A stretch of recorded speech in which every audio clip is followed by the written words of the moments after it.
even when we're doing this, like it really reminds me, I feel like almost like a Tim Russert kind of vibe here. Like if only we had the dry erase board. Let me talk about it. I loved him. I did. Yeah. That was the last era of when the media still had some journalists and that they had some amount of integrity.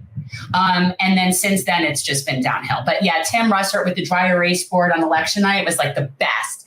And I feel kind of like we're like that. So yay, Maxwell Frost. That is an exceptionally impressive victory. Obviously, Maxwell had a lot of money come in late. He obviously had a lot of people with the endorsements. Okay, but can we touch on the fact that they tried to smear him? They did, and that backfired. Good, as it should, as it always should.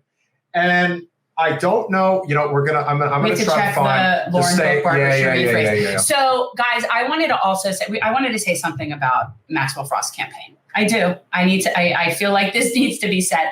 So we've been supportive of the Maxwell Frost campaign. How long?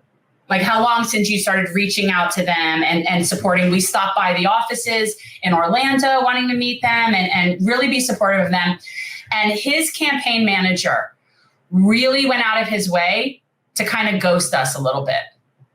And I don't particularly appreciate that. Like, I mean, look, I get big league daily, but they're from actual big league people. And I just find it really uncool that a campaign manager wasn't going out of their way to connect somebody with people that are supporters and have been wanting to be connected with. Like, it doesn't sit well with me. And I think that people, when you're running a grassroots campaign, be careful of who you hire on in terms of whether or not they're like some sort of DC person. Look at who else they've worked for. Look at other campaigns they run. Yeah. I don't know. It rubs me very wrong that we were kind of ghosted from somebody who we're huge supporters of. Thank you, John. Appreciate it, brother. Thank you. Okay, first of all, John Adams. That's a really good name. Yeah. It's solid. You know what? That's like every Jewish guy's envy in life is a normal name like that, John Adams. You know, like the kind of stuff. Like it's I don't know if that was simple. Case, but you never know. No, it's nice. It's nice. And he gets first in alphabetical order. And so thank you, Paul. Hi, Paul. Great to see you. Yeah, we're doing post game. Make sure we say, we're doing post game. And so do you want to comment on that at all? Because you were the one who was having the interactions with them. You know, unfortunately, do I think that this was all, singular regarding, Maxwell's manager and not wanting to have him come on the podcast? No, because I can tell you on good authority, because I communicate with him directly, Maxwell absolutely wanted to come on the show. Right. See, that's now, the thing. Is it possible that there are people higher up in the Democratic Party who know that we are basically a thorn in the side of the establishment, especially in Broward County, and they basically say, do not go near them because we're not team players.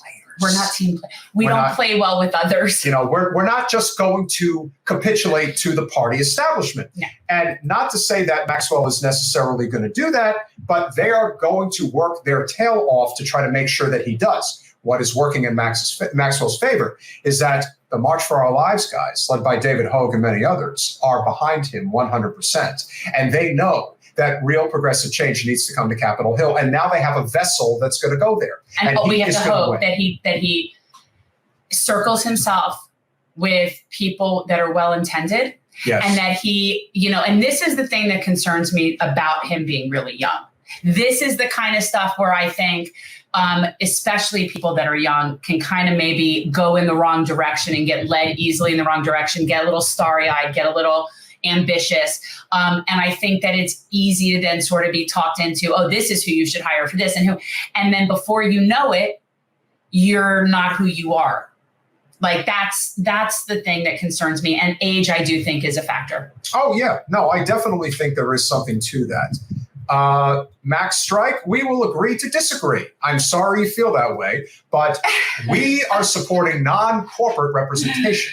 which is very important. Now, regardless of where you fall on the political spectrum, and we did meet somebody today who you probably would have gotten along very well with at one of the polls in West Broward, believes that everyone who's on the left is supposedly just wanting to turn this country into communism. That, of course, is not true. Here's the thing. Most of the people that say that really don't even know what communism is. That may be true as well. That's a product of our stellar education system here in the United States, that we have people that throw around words like communism, fascism, socialism, and they have no idea what they mean whatsoever. Thanks for watching.